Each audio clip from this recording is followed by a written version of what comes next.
Sinergitas seluruh komponen masyarakat adalah yang utama untuk menangani pandemi COVID-19.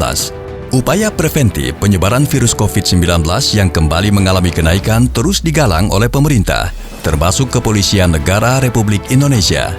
Upaya yang digagas untuk menekan penyebaran COVID-19, yakni melalui manajemen kontingensi penanganan klaster COVID-19 dengan menerapkan mikro lockdown mulai dari wilayah terkecil yaitu wilayah RT hingga RW.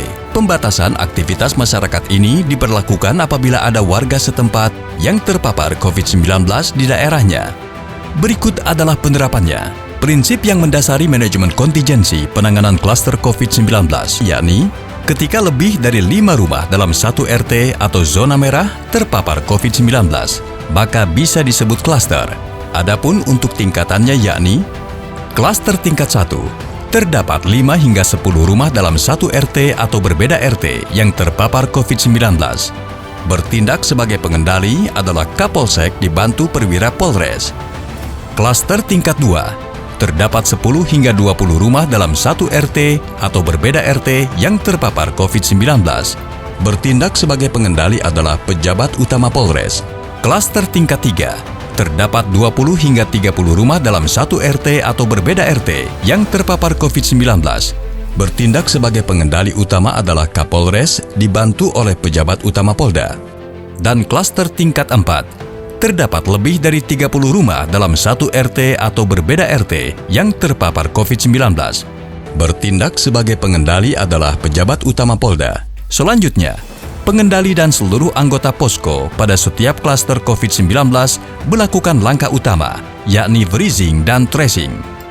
Setelah menentukan klaster COVID-19, maka langkah yang harus dilakukan dalam penerapan mikro lockdown meliputi menutup area yang ditetapkan sebagai klaster COVID-19. Lakukan isolasi bagi yang positif COVID-19.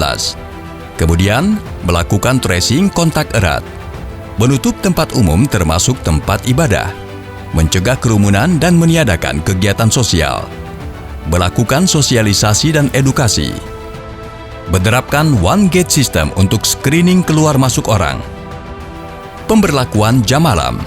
Pemberian tanda rumah isolasi atau coding, pengetatan prokes, cek kesehatan oleh petugas, serta lakukan penyemprotan disinfektan. Dalam pemberlakuan mikro lockdown, maka yang harus dipersiapkan antara lain logistik, sarana seperti ambulans, prasarana seperti rapid test, APD, dan sebagainya, penambahan personel untuk blocking area dan tracing, komunikasi dan informasi melalui call center atau WA group, serta administrasi. Selanjutnya, standar operating prosedur yang dilakukan pada penerapan mikro lockdown meliputi: pertama, lakukan freezing dan tracing terhadap kontak erat. Kedua, untuk pendataan dan pengelompokan hasil tracing, reaktif dibagi dua, yakni bergejala, komorbid, dan non-komorbid. Tanpa gejala, komorbid, dan non-komorbid. Sementara untuk non-reaktif juga dibagi dua bagi yang bergejala dan tidak bergejala. Lakukan isolasi mandiri dan swab antigen. Setelah 5 hari, kembali lakukan cek kesehatan, suplai logistik, serta berikan pesan. Ketiga, evakuasi. Jika ditemukan masyarakat yang reaktif pada swab antigen, maka lakukan PCR. Setelah hasil PCR keluar, jika positif maka dibawa ke rumah sakit rujukan. Tapi, jika negatif maka lakukan karantina terpusat atau isolasi mandiri dengan syarat tertentu melalui survei dan eksaminasi. Keempat, melakukan sterilisasi dan penyemprotan disinfektan pada rumah-rumah kontak erat. Kelima, treatment. Ketika dikirim ke rumah sakit, maka menjadi tanggung jawab 100% pada tenaga kesehatan. Namun, jika isolasi mandiri di rumah, maka rumah tersebut diberi tanda rumah isolasi atau coding. Kemudian, lakukan cek kesehatan secara berkala oleh petugas yang dilakukan oleh Babin Kamtibmas, Babinsa, tenaga kesehatan dan relawan.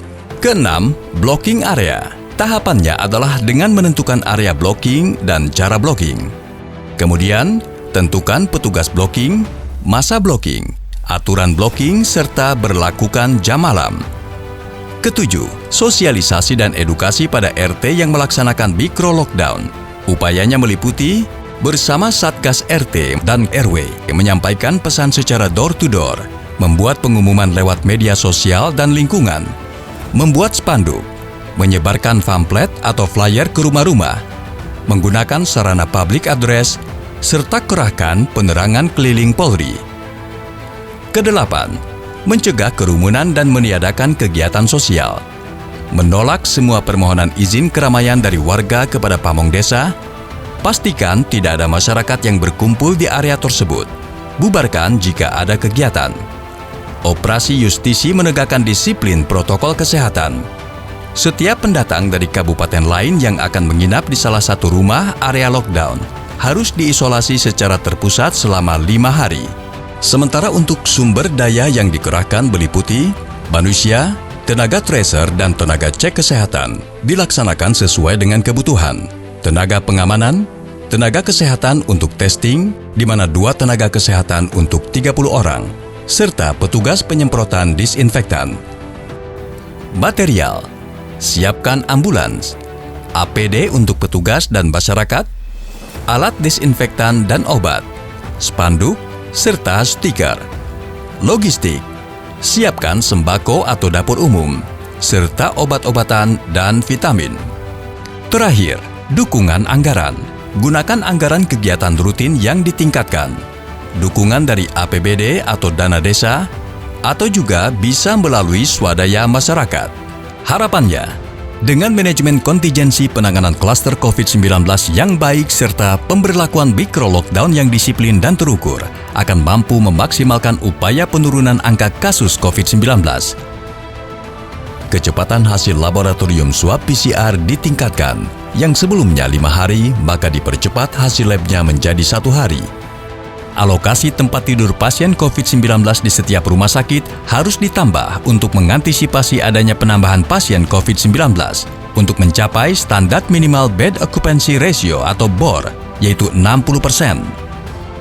Ayo bersama melawan COVID-19. Kesehatan pulih, ekonomi bangkit.